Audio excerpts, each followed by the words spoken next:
the network for the AV industry.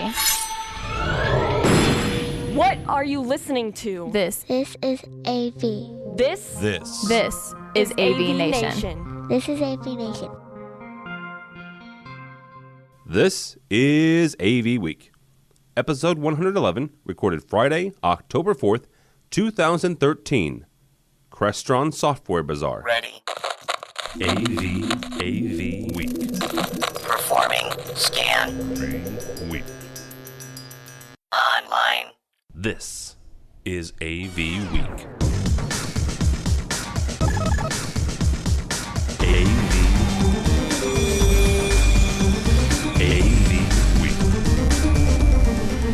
It's time for AV Week, your weekly wrap-up of audiovisual news and information. My name is Tim Albright. I'm your host. Thank you so much for joining us, downloading, streaming, however it is that you're listening to my voice. Thank you very much for doing so.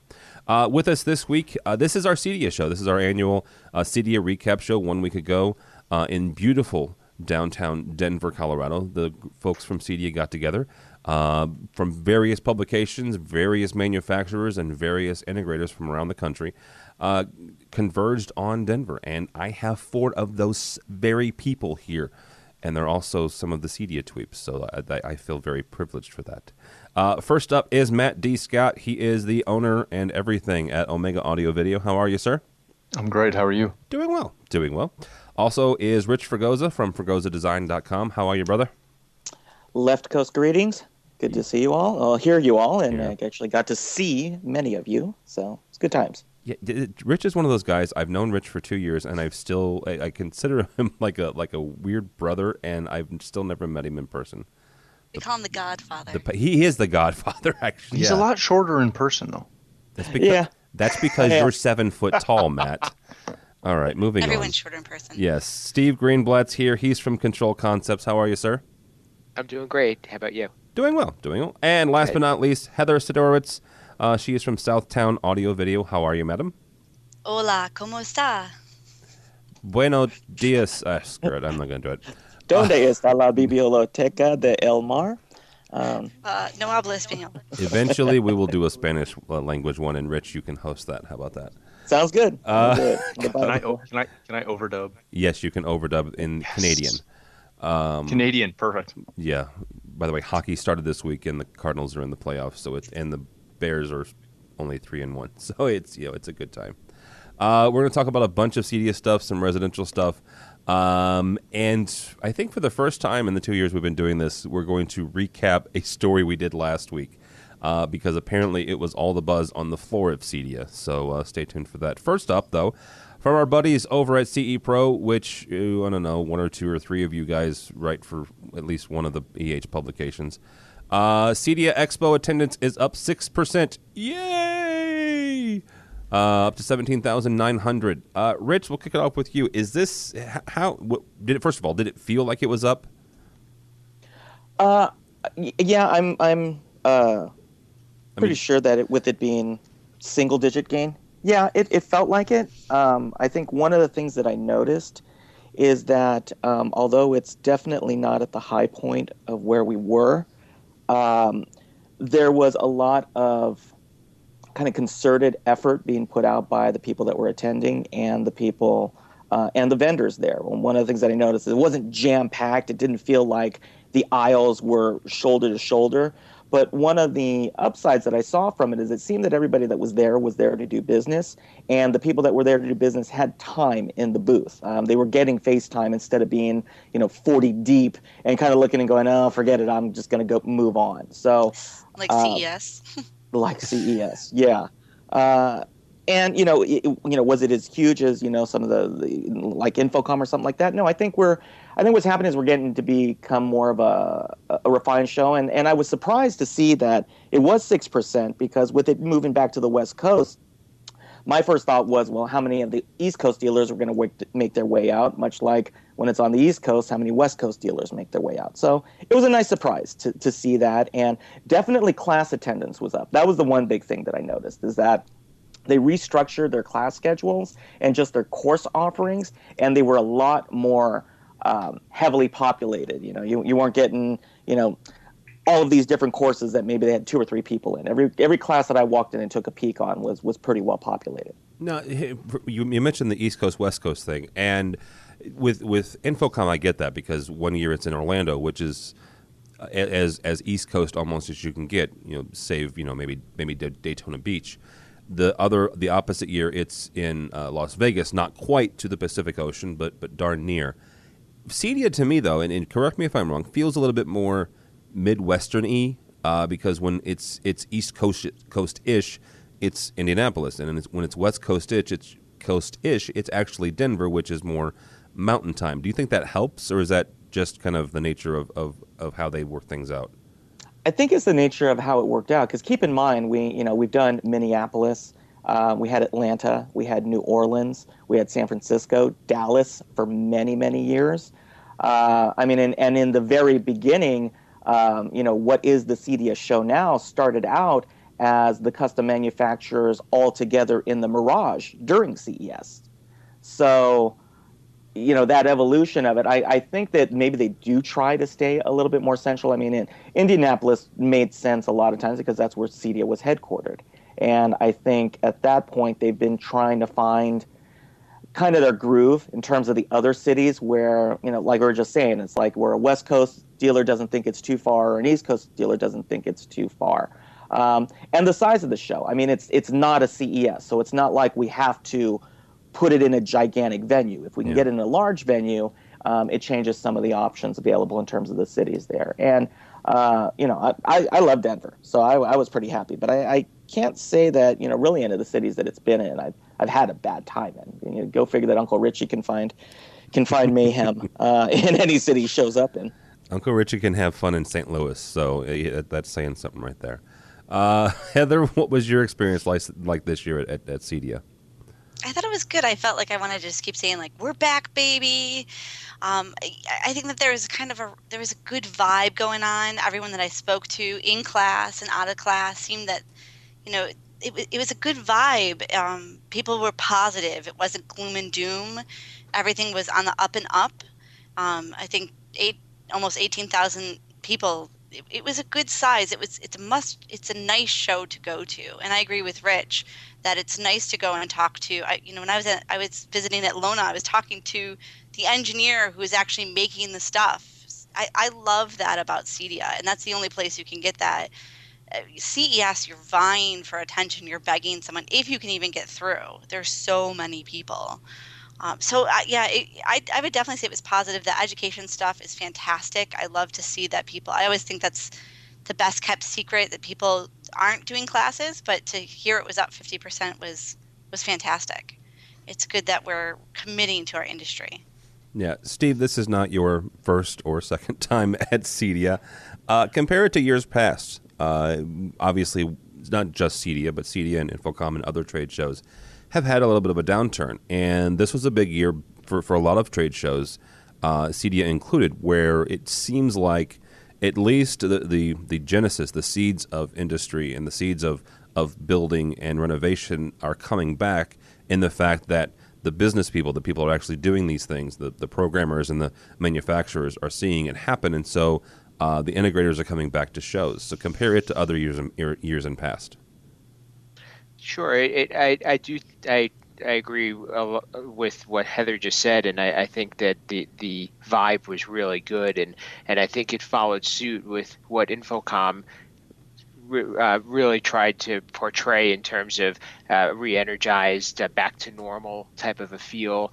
I think last year, although it was a good show, it didn't have the electricity, it didn't have the optimism, the positive feeling. For me, the experience in this type of a show is a lot less overwhelming, and it's a lot less scheduled.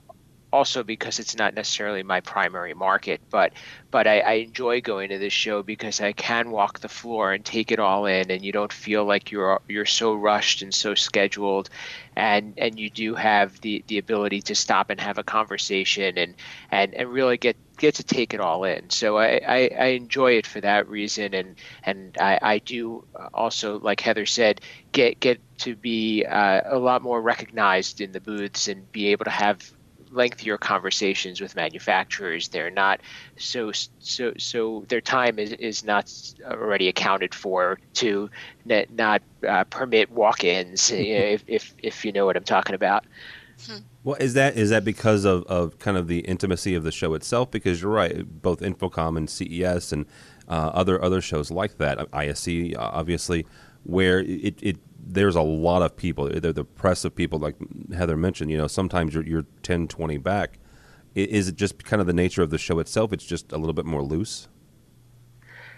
Possibly. It may just have to do with the number of attendees. I mean, if you compare the number of attendees to what is at Infocom, although Infocom is a bigger show, it's just swarms of people, and I think in order to see all of them, the time from the opening hour to the closing hour is usually all booked, and the other observation that I had too is that I think that there were more types of people at a show like this, whereas I think that at Infocom now we're getting more of the higher level people and not as many of the installers or technicians or programmers and more business owners, executive managers, things like that. And I think in this show there may be a greater variety of people that I can't validate that, but that was my sense. That was your sense. Matt, you guys, correct me if I'm wrong, all four of you were in a CEDIA tweep, is that right?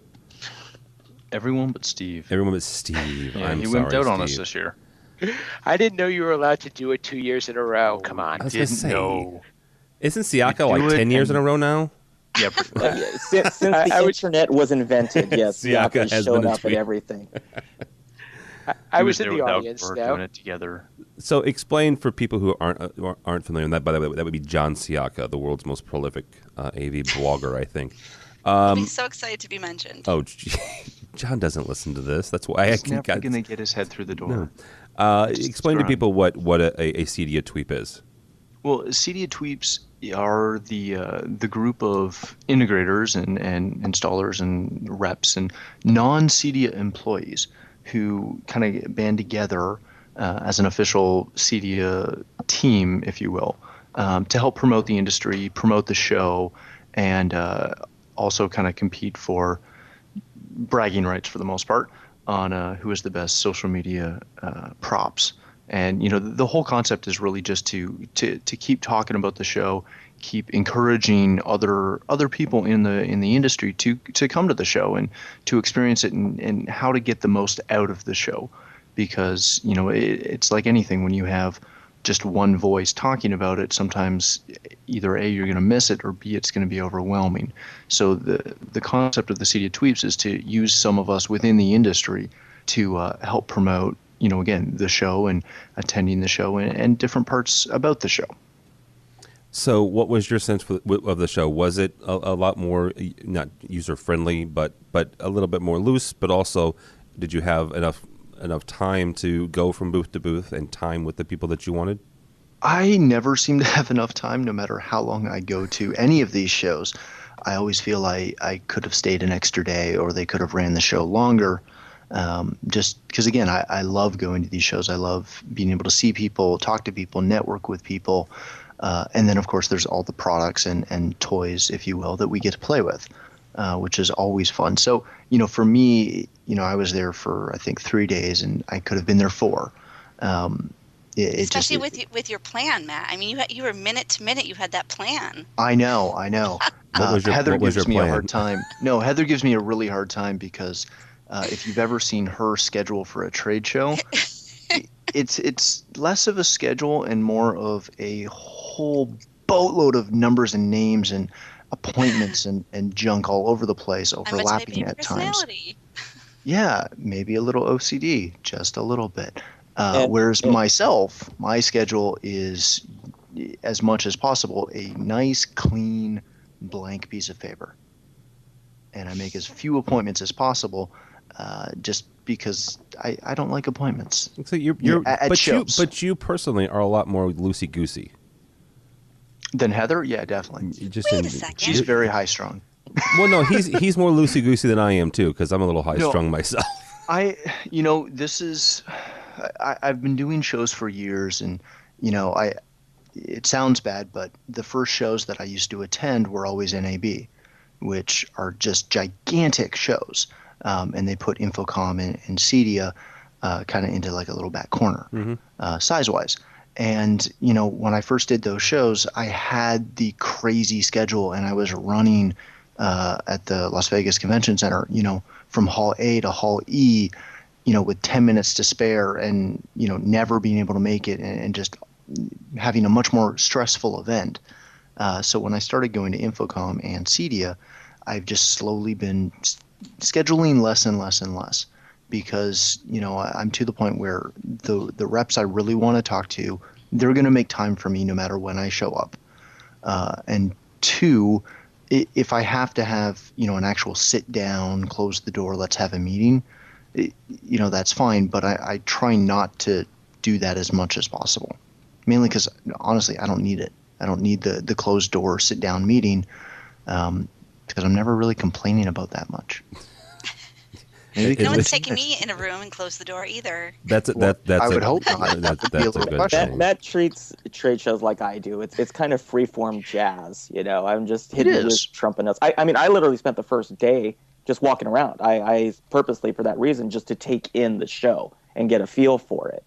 And one of the things that we noticed is, just to tie on what Matt was saying, the one key that I noticed, and what made, I think, CEDIA feel a little bit more intimate, is there were a lot less like planet-sized booths.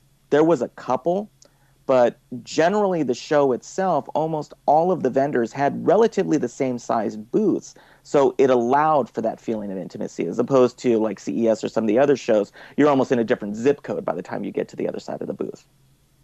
Yeah, and I know some of those booths you're talking about. So well, and that's half the problem when you have the very large schedules. Where, if you do get into one of those bigger booths, you can expect it to take you half an hour, and it can end up taking, 2-3 hours. Especially like for myself, being a big Lutron guy, I'm never able to have the 10-minute Lutron meeting I'm supposed to have. It always turns into an hour and a half, 2 hours, because, you end up seeing everything, and you run into all the different people at that company, and end up chatting with them, and, having the same, oh, how's your summer? Your summer was good, great, blah, blah, blah, with, 14 different people. And, I've done the same thing in the Crestron booths and, the AMX booths at Infocom and stuff like that. And, for me, I'm just like Rich said, I really like to be able to get out there, see a bunch of stuff, crisscross the floor, do my thing, and be able to come back the second day and go, okay, well, I need to talk to these couple people. Let's go see when they're available. Yeah. To defend the Type A personalities out there.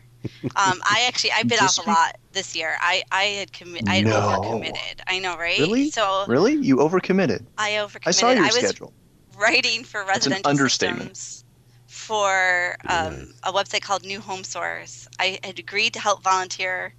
I was also volunteering for CEDIA and for sitting and auditing some classes for them. I would definitely pull back a little bit. But it was great. But you learned, you learned, you thought your schedule on paper was fine, and then, you found out. I knew it was busy. Well, this is my 8th CEDIA. How many has everybody else done? Mine, totally. I took 8 years. I took 8 years off, so I'm in the high teens, I guess. High teens. Yeah. Yeah, I'm not a newbie, but yeah, maybe on this team I am. No, I would say say are you calling us old? Is that what you just did? Never. I think that's what she did, Rich. I do believe that the VCR repairman may have just been outed. So, real quickly, by the way, if you are interested in going to CEDIA next year, it will be back in Denver, and I swear one of these years I will make my first one. Heather, and maybe you can help me make my schedule. It'll be back next year. I don't think you want her help. September 10th through the 13th. I don't want yours, that's for sure. CEDIA 2014 will be back in Denver next year, 10th through the 13th. Great city. Go ahead. Sorry, I just said great city. It was a great city. Yeah, I love Denver. I've just never been to CEDIA, and it was here. I'm in St. Louis. It was in Indianapolis for 2 years, and I still didn't go because I don't know. Heather, real quickly, and we'll go around the horn with you guys. What was like one or two things that knocked your socks off, or oh my goodness, I don't believe this happened, or this was talked about on the floor this year at CEDIA? Ooh. One of the biggest things I saw this year at CEDIA was the cross-pollination, and I saw it this year more than ever before. So you had Z-Wave, who is working with more than anybody before. You had Sonos that was now being integrated with URC and some other ones. There was the big news at the keynote, which, by the way, was the best attended keynote CEDIA has ever had on record. That when Tony Fidel came up from Nest, he said, let's work together. He had this big slide, let's work together, and then announced that Nest was integrating with Control 4. Mm-hmm. So it seemed to be an overall theme to me. It was that it was playing well with others, was a theme. So it wasn't so much of one product that caught my eye, but the cross-pollination of automation altogether, that we're finally going to maybe create these new automation systems that play well with others versus a proprietary, you have to use all this product or it won't work. I think that's a big step. Now, maybe as integrators, we may not all love that, but if you look from a consumer standpoint, it's fantastic. The other theme I was starting to see a little bit, and I bet we'll see this more at CES, is the non-integration automation. So QuickSet had a lock that had Bluetooth capability. So most people have a smartphone now. So now already in my smartphone is the Bluetooth. I walk up and touch the door and the door unlocks. It's not an automation system. There was no programming, but it in all due sense, it really was integration. It was automation. There was a few of those different kind of products floating around there. I think that from the consumer standpoint, that's exciting. I think that if they get that, they might want a taste of more, and hopefully we can kind of build, because still automation is such a small percentage of the general public. So I was excited to see this. Not necessarily, again, one's actual product, but the as I said, cross-pollination between products. Yeah. Matt, what was one or two things that you thought were just off the rails? Probably one of the coolest things I saw, or maybe more accurately heard, was the JBL Synthesis demo. I'm a huge, as most of you guys know, I'm a huge fan of Pro AV, and I come from that industry a lot. And there's nothing that gets me more excited about theater rooms that are built off studio quality equipment and actual production, live sound, quality gear. And I was able to sneak into that demo at a time I wasn't really supposed to. But anyways, we won't talk about that at all. Anyways, we sat in it, and it housed some of the JBL M2s as well as some of their CBT line arrays. And I've been in a lot of theater demos. I've been in a lot of theaters over the years, and every time I walk into a theater such as that, I'm blown away at the clarity that they're able to create on a not just in a theater room, but on a show floor. Because you walk in, and as soon as you sit down and they start doing it, it's very hard to describe how clear and how effective some of those higher end demos really are. It's not like it was in the past when I first started going to these shows, and all you heard was somebody trying to outplay their neighbor. This was one where again, the difference from seat to seat was not really even discernible without actual measuring devices. Well, that's the thing, and that's the whole point of completely of doing a proper audio system is completely, what is it, plus or minus 3 dB, just so you can't tell. Yes, but you and I and everybody else here knows that so often, especially in the resi industry, unless you're in Rich's side of the resi industry, you don't get that. You get hopefully within 20 dB seat to seat throughout the room. Whereas with their system, even the one they demoed in the room, I'd have to check my notes, but I want to see it was 0.2 dB of variance. Whoa, seriously? Seat to seat, room to room. No. They have the highest or I guess the lowest dB difference room to room for every channel Holy within cow. it. Again, they're using a line array as a rear channel. Wow. Like, again, this is not, it's not your generic, hey, we're going to put some towers in the back and make it cool. It was very, very, very nice. Wow. The other thing I'd say is really just echo Heather's comment about, how much they were pushing playing together. And, I think that's something that our industry really has to get over because, whether you're a Crestron house or an AMX house or an RTI app, house or whoever you use for automation, there are obviously advantages to using all one thing, but at the end of the day, it should always come down to what's best for your client. And a lot of times, that involves using different parts from different suppliers, different manufacturers to make a package. That's why we're in a custom industry, is so we can do that. And I think all too often, a lot of people in our business get hung up on, oh, I'm a this dealer, so I can't use that. Is it better for my client? Oh, probably, but I'm a this dealer, so we're going to use this. And, again, being a pro guy, that was one of the biggest things I loved. And then if we do circle back to some more of that Nest stuff, I have another comment on that as well. But we'll get to it. All right. Mr. Figroza, what was one or two things that kind of knocked your socks off at CEDIA? The Bath-O-Matic was just the crown jewel of CEDIA for me. I know. It's of all things, we go to a custom electronics show, and a bathtub is what floats my boat. No pun intended. Coolest bathtub I've ever seen. That one definitely got it, and you can actually see my videos on cepro.com of my booth tours. It has to be C to be believed. It's pretty cool. Third-party integration, web page integration, iPad, iPhone. It's capable of doing 120 gallons per minute. What? Yeah. Yeah, they originally had showed at one of the European shows 2 years ago in Amsterdam, and they just got American distribution. And so CEDIA was their debut.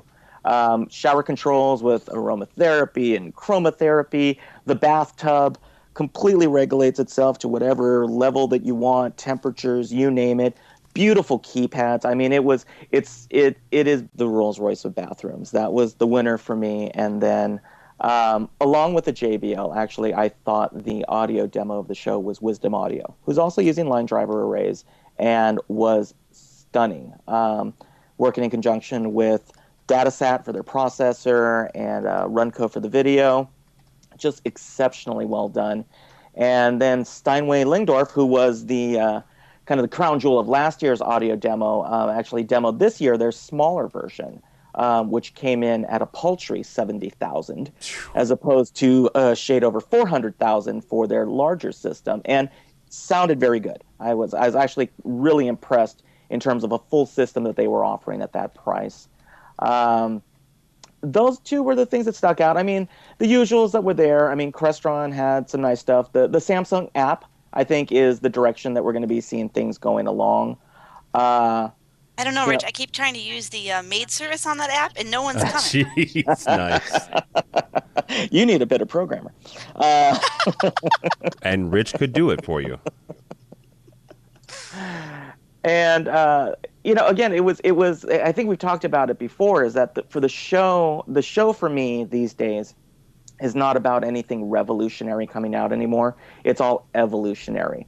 Some more devices with HD-based integrated in it, which I was excited to see. There were some one-off kind of guys who do some specialty stuff. iRoom with their keypad access, iPad wall mount. Let's see. Yeah, that was about it. Leather shorts. Sorry? His leather shorts. Yes. He's Austrian. Just give him a break. I was more impressed with the leather shorts than I was with the dog. Oh, jeez. All right, took some serious cuts. And everything had an IP port on it. Everything had a LAN connection on it. I don't think there was a device there. I mean, it was like wire pullers were LAN enabled at this point. Wow. It's like every crimper you saw had an IP address on it. Isn't almost to this point where if you don't have it, nobody's going to take you seriously? Pretty much. Yeah.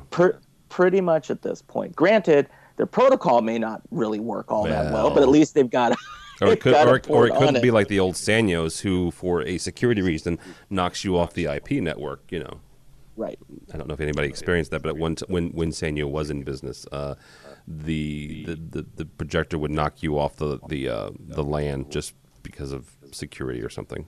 So, Mr. Greenblatt, what was one or two things that kind of knocked your socks off at the show this year? Well, I'll give you one observation that I think that you'll enjoy is that I think I counted 5 booths that were promoting shades. So I figured that I thought of you each time. But the other thing that, and I find it interesting that we were talking about how there's a more cooperative relationships between companies, and I found also that there's also the control companies are making more stuff, and there are so it kind of does go both ways, and the I think the control companies, at least, well, let's say Crestron in particular, one of the things that they were promoting were solutions rather than just products. And I think that that's important to think about, and how they have a roadmap and how all of their products play together, and there is a method behind the madness.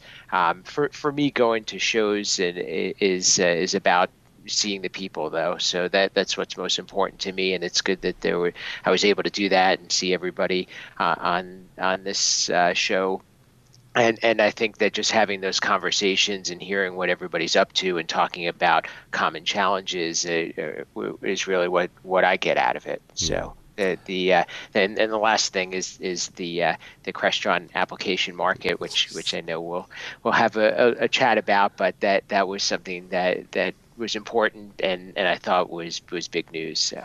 Well, no, we'll that's a very nice segue. By the way, you're listening to AV Week. This is our CEDIA wrap-up with Heather Sidorowicz, Matt Scott, Rich Fregosa, and that gentleman right there, who is the host and producer of our fine control show, State of Control. So we'll talk about the app market. Actually, Steve Greenblatt is the man who was talking right there. Steve emailed me and said, "Hey, can we do this story?" And my first reaction was, "Well, we kind of did it last week, and we talked with Brad Grimes and some other folks about it, and it sparked a blog post for my Monday morning blog." And I was like, "Well, we kind of talked about it last week, but according to you guys, this was one of the main not talking points, but one of the main things that people were talking about at CEDIA last week." So, Steve, what was some of the comments out there? Well, first, it was a little bit of surprise. I mean, it was something that had been talked about and an idea that was out there, and then all of a sudden it was there. And I think it's a good thing, and it's something for people in my position, gives us an opportunity to promote ourselves and sell some of the things that we're developing, and also gives us a different avenue to create business, rather than being in projects. But what was really the controversy or the crux of some of the conversations was just how it was perceived and how it was going to be used and who was going to have access to it. Basically, what we're talking about is the Crestron now has the ability to, when you go to their website, give you an online store where you can buy code or you can get free downloads by signing up, and just the nature of that just begs the question: who gets access, and how is that going to be policed? And there's a lot of questions. So I think that it just has to be sussed out a bit. The idea is great, and I think that we all are in agreement about that. But how it's going to be put out there and how and what are the challenges or potential risks involved is, I think, what we're all going to need to see. And one of the things that was also a bit jarring was that the old place to download modules now does not exist, and I think that also caused a lot of concern.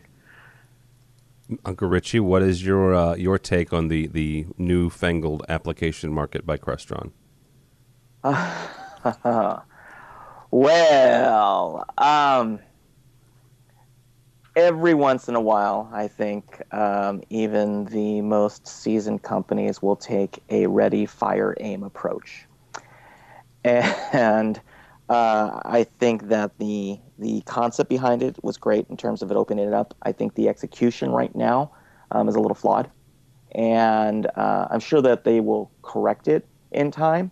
But it was definitely something that I think hit the programming community and the Crestron programming community a little by surprise. That's what happened to me. Is I was pretty much caught by surprise by it. And so when we looked at it, I think that I understand the intent.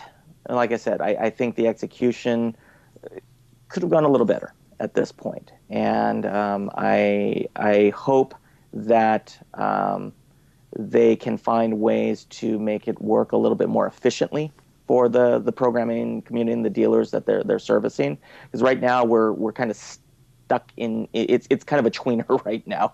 I think we saw it and everybody looked at it and went, okay, great. Now what do I do with it? This is how I did it before. Now there's basically an open marketplace where you can sell stuff and buy stuff. I mean, it's kind of like the Crestron Bazaar right now. Nuts, dates, figs. Exactly. Aziz, lights. Thank you, Aziz. That so yeah, so that's kind of the one that got me. Is it's definitely right now the software bazaar. And once they work through that, I think we'll be fine. But right now it's a little hanky for me right now, just trying to navigate it. Well, one of the things in my blog post was the fact that I see this as a boon for people like yourself and people like Steve and anybody else who's a programmer out there. We had a guy from Full Tech Solutions, Dan Fulmer, on, and I asked him. I said, "Could you maybe offset some of the cost of maybe a more time-intensive module or more time-intensive program for one customer, and offset the cost of that by taking the modules that would come out of that programming job and sell it on the marketplace?" And he said, absolutely. He goes, we do that now anyway, as we try to kind of spread the pain, as it were, over several jobs, so you're not hitting one client with this huge ginormous bill. He said that with this we could kind of recoup some of our costs, and I see that as a huge thing. The other side of that the other side of the sword there, though, is the fact that you have people who are DIYers, or you have people who will nickel and dime you and line item you to death and say, what, look, you've got all this free resources. Why are you charging me for programming at all? I can just do this myself and download all these modules myself. But and I'm not a Crestron programmer, but we do sell Crestron. It's about still putting those blocks together in a seamless form. So I don't think that this would replace someone like Rich. It's just a place, though, that may make Crestron more accessible to more people. I thought it was really exciting to see. I think the concept is a good concept. I don't think it got nearly as much news as I thought it would. Immediately when I saw it too, I was like, whoa, this could be big. This could be a game changer.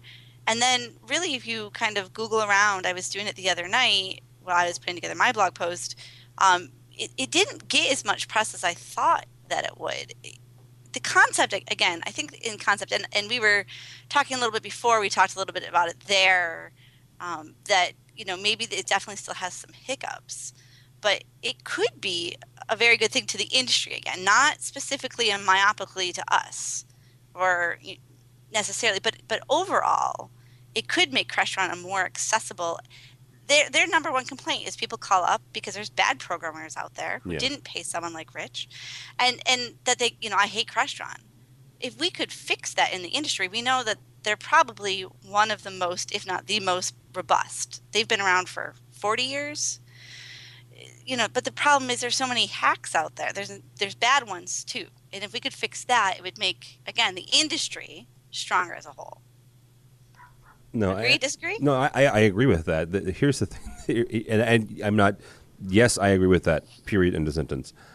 Where I was going with that is the fact that, you know what? Here's something that makes them one step closer to being more universally known. One of the things we talked about a couple of weeks ago was the fact that you've got people like Savant, and you have things like Nest, who Nest is becoming a household name because it's easy, right? It's crazy, but it's easy. It's you put it on your wall. Who would ever think you could make a thermostat sexy? Who would ever? But they've done it, right? They have, absolutely. And they're making, by extension, it's not home automation. Don't misunderstand, but it's making home automation and home control a little bit more accessible, a little bit more palatable to people who, maybe 10 years ago didn't know anything about it. So the question is, how do we get from Nest to Crestron or to AMX or to whoever you want to use for your home automation system? And one of those things is making them more ubiquitous, making them more well-known.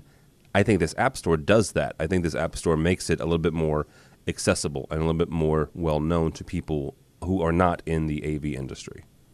Well, and in all honesty, the kind of clients that are, going to, as a rule, use Rich and use Steve and use all the other CCP guys, they're not normally the kind of guys who are going to go, oh, Crestron has an app store. Maybe I'll just download it all myself and do it myself. Good luck with that. Exactly. You're still going to, and there will be those guys, don't get me wrong, but they're the same guys that, come to us and say, oh, well, we're going to do all this, but I'll just control it with this app I found online. And you say, really? That's what you're going to do? Yeah, it'll be fine. It'll be awesome. Trust me. I'm like, okay, fine. Sure. Whatever. Do what you want to do. The biggest benefit I see out of this is, just as you started to touch on, that it's going to open up real automation to more people. Yeah. It's going to grow that, with Lutron, we always use a blue dot analogy, and they always show you in every Lutron event you go to this big circle with this itty bitty little blue dot right in the middle, and that's the entire market for their products, and their penetration is that little blue dot, because there's how many homes do we know? Gosh, we're still not even at 90% HD penetration in North America yet. Nope, not yet.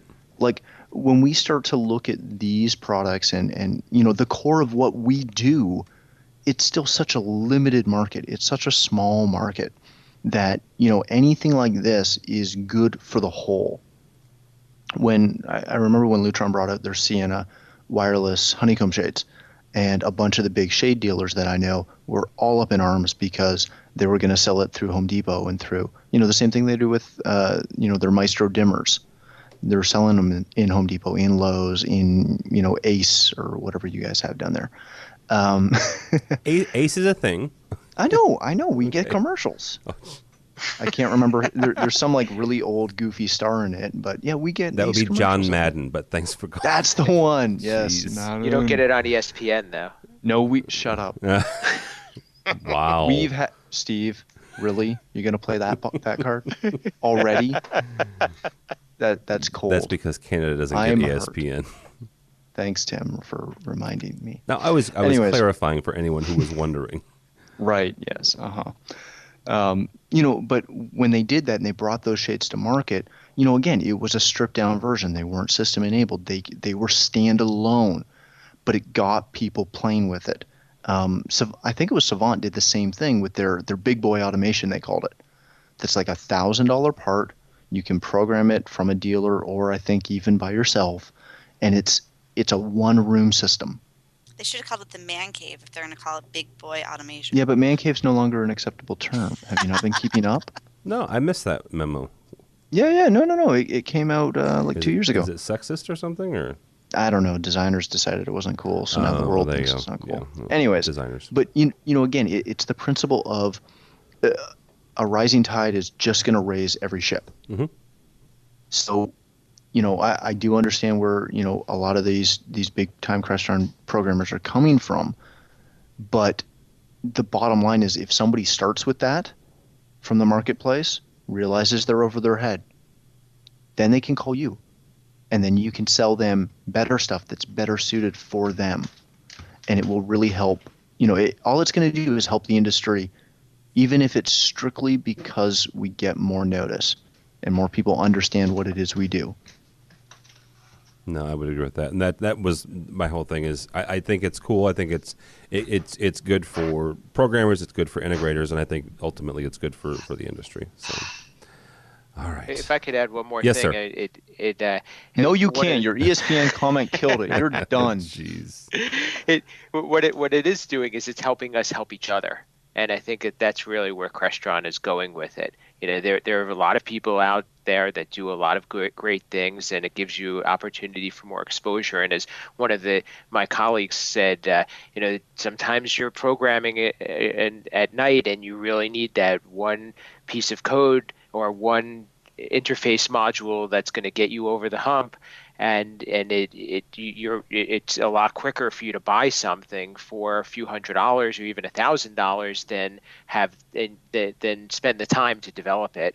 So I think that's really where what the value of it is it promotes collaboration. And the other thing, that one other comment to make, is just it does come with responsibility. So one of the things that we have to remember is posting things on a site like this, you are putting yourself out there, and they have a rating system, and you want to make sure that you support what you put out there and you put out good work, and you have to be prepared to be able to field the calls and the emails and the questions that may come along with it, that may be from people that are very educated and find a legitimate bug, or it may be from people who are really not the greatest programmers, and you may need to give them do a little hand-holding to help them to know how to use what you've put out there. So just a couple of different angles to take a look at this, but I think all in all it's going to raise the bar and give us all some more opportunity. Real quickly, go ahead. It's something where that type of application has been, or not application, but this concept has been used extensively in so many other fields. It's just finally making its way into AV. I know in the web development world, that's been around for years. And you get people that really know what they're doing, and it's just a quick way to jump in and get that code you need, or that bit you need, or even that design element you need, and you can bring it back and do it. And then you have all the guys who have a little bit less experience, but they're able to find stuff. And sometimes it does cause trouble. But, again, if you're able to write for, Steve and Rich on the call, for guys like you who are phenomenal at what you do, and experts and pros and guys that I'd go to in a second for any help with anything like this, the ability for you guys to go in and market this and jump in and say, hey, we're going to start developing more stuff that reaches a bigger population and really build another aspect of your business. I think that's a highly missed part of what this is going to do. I'm not a good enough Crestron programmer to do that. I will be the guy downloading something, trying to figure it out, and then sending you a bunch of annoying support emails. But for you guys to be able to increase your business, really, which is what this could potentially do for you, I think that's going to be a huge thing. But yes, remember, with great power comes great responsibility, Peter Parker. Peter Parker.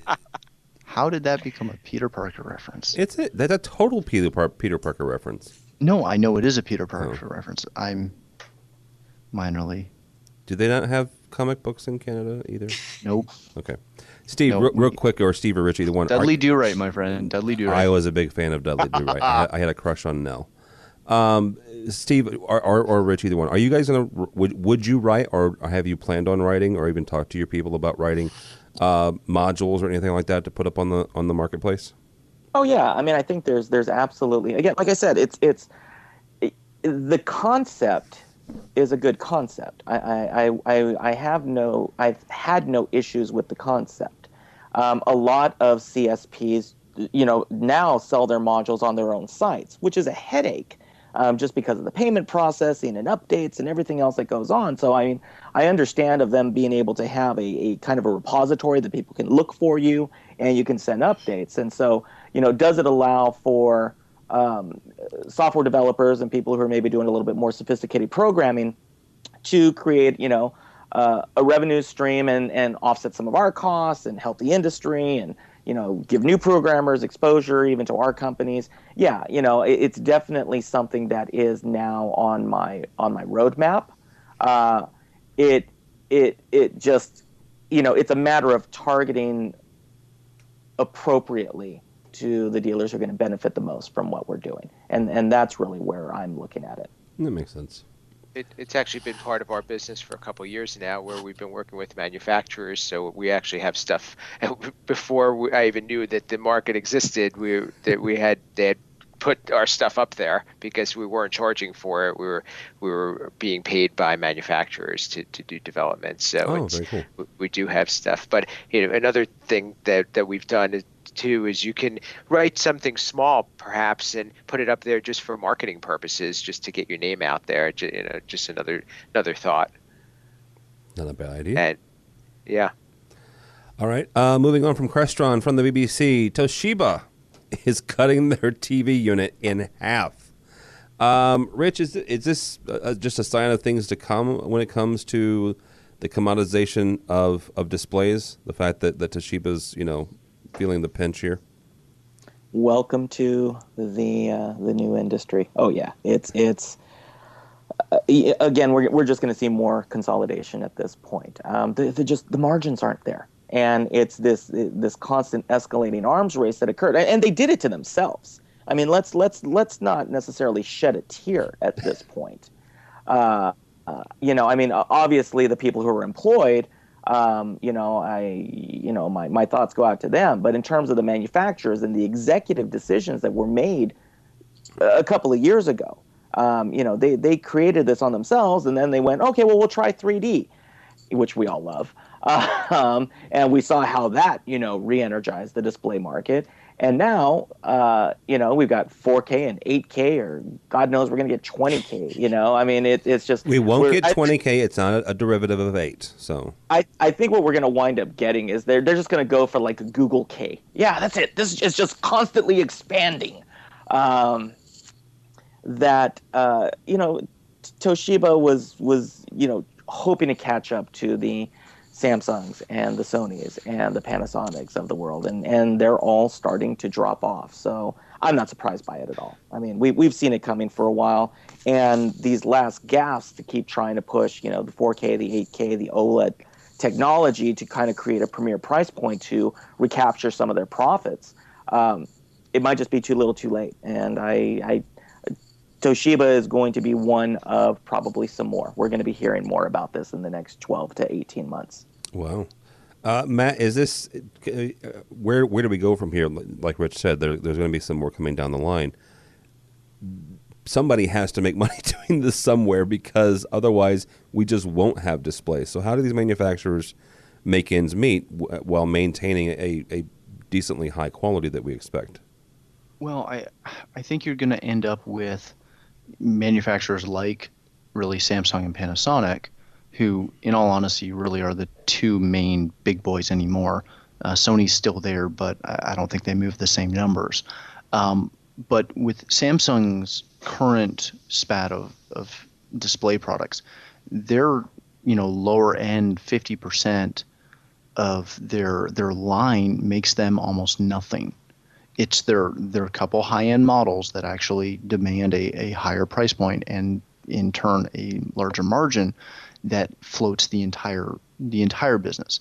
And I think what you're going to start to see is even more stripped down models in the lower end, reserving a lot of these better features for strictly just those couple high-end models. And they will continue to push OLED. They will continue to push 4K, 8K, 2K, 24K, whatever they decide to come up with. But it's going to be those couple top models that are making money. And we as dealers know we know that if we're selling, in Samsung, anything below a 7 series, you're hard pressed to make $50 on a panel. Whereas if you're selling some of the higher end stuff, you can, not that you're going to make money at it and sustain your business, but you can deal with it. And that's pretty much what it's going to be.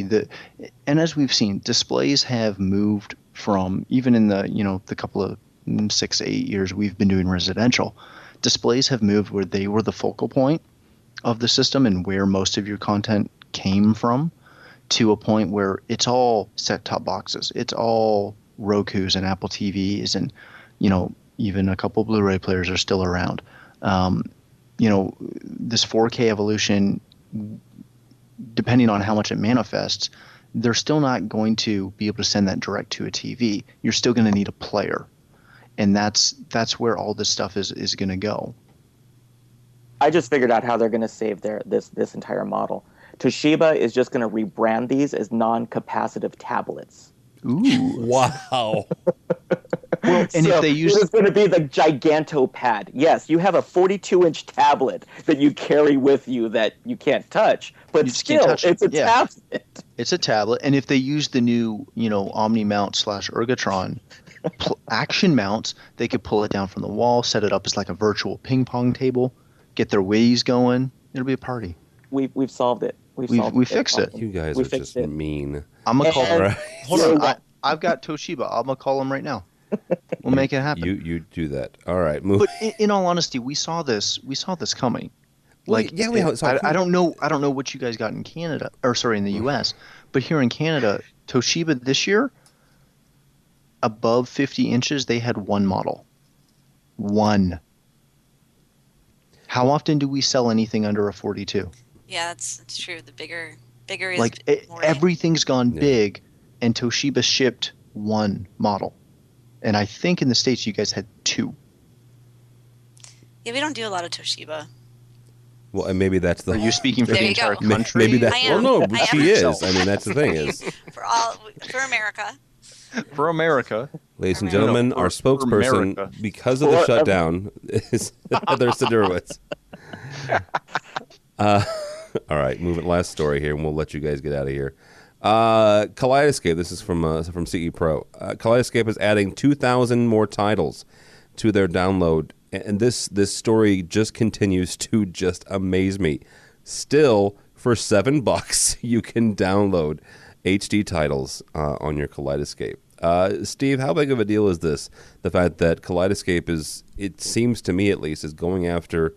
They're going after Apple. They're going after a bunch of people with some pretty impressive offerings.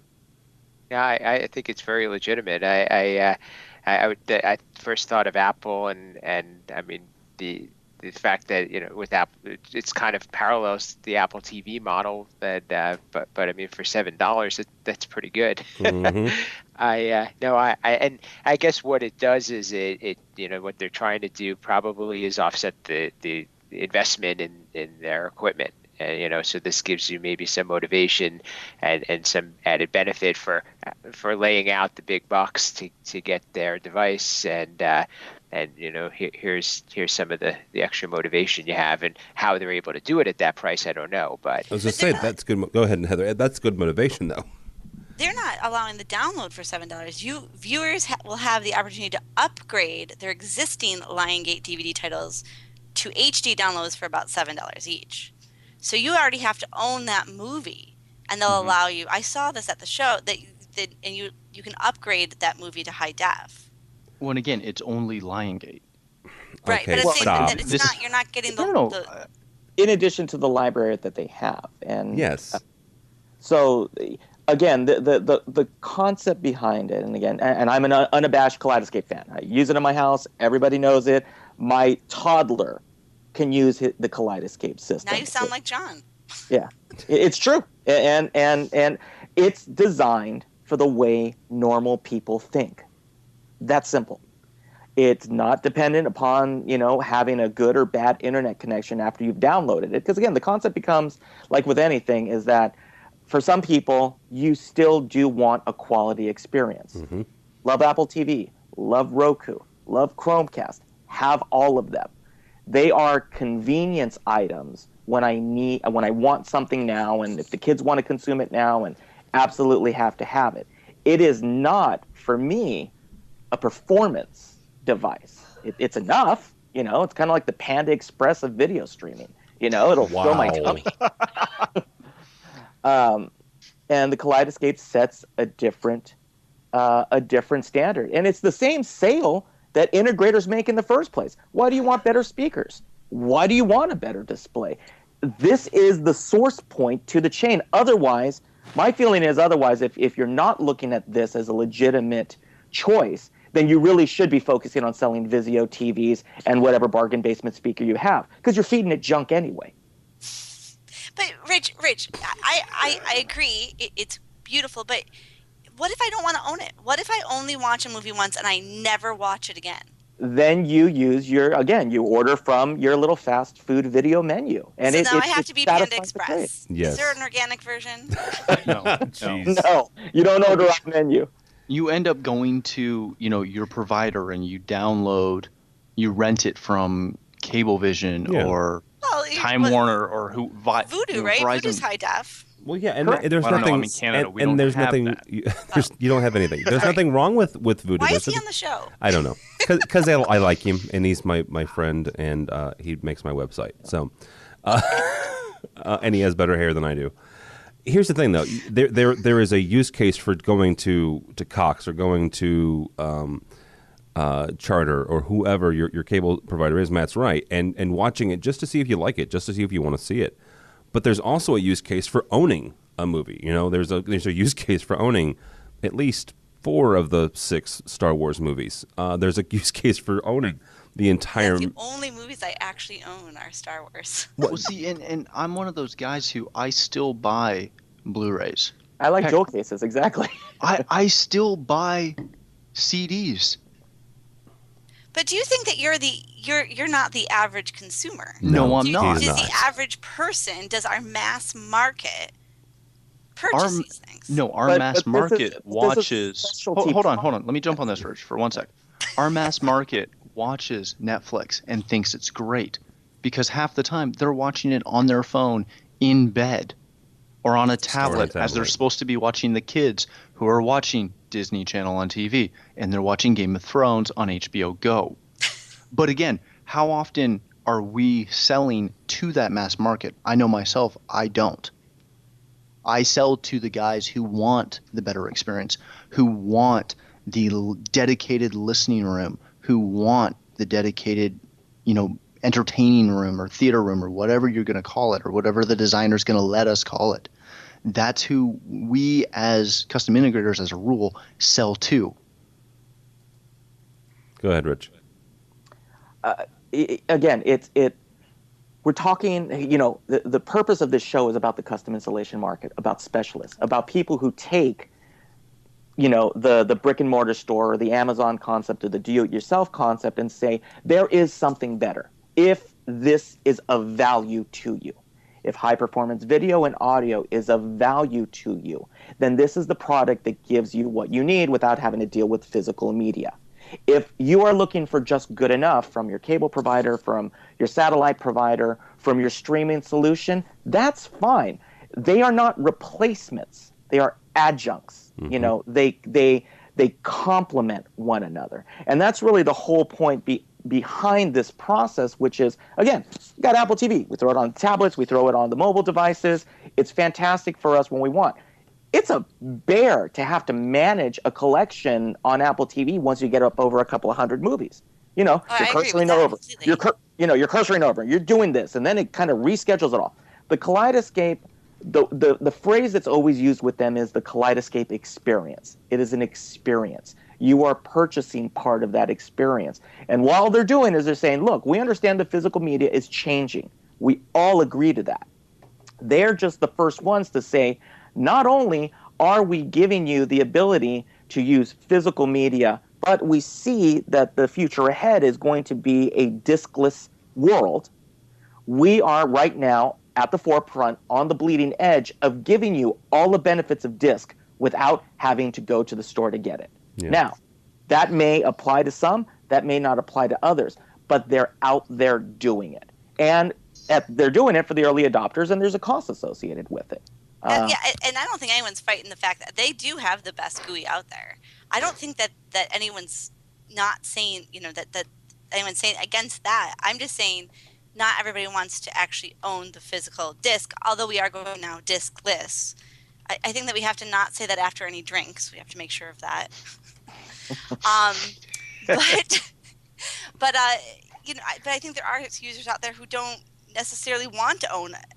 So it's a different experience. And you're right, those higher end, upper echelon, absolutely, this is that perfect add-on piece.